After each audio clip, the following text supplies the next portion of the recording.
I had no socks, no shoes on.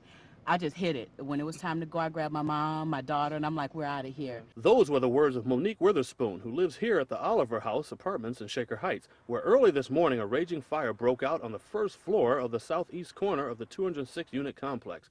The fire was spreading quickly to other units, and smoke filled the hallways, trapping residents in their apartments. We heard the alarms, and my daughter went to the door to see if we could get out and down the hall, but we couldn't because there was too much smoke. Janice and many others went to their balconies to await help from firefighters who arrived quickly. Fire Chief Kevin Jacobs says the cause of the fire was the fire investigation commenced immediately after the fire was extinguished and determined that it was cooking started the fire.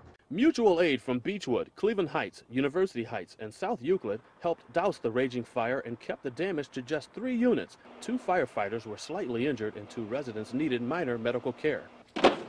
At daybreak, cleanup has begun. Residents are still reliving the scary event. We came around to see the side just to see what it was like, and the flames were shooting up in the air.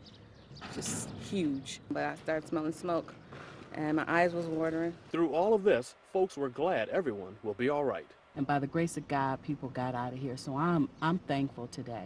In Shaker Heights, Stephen Cummings, News Channel 5.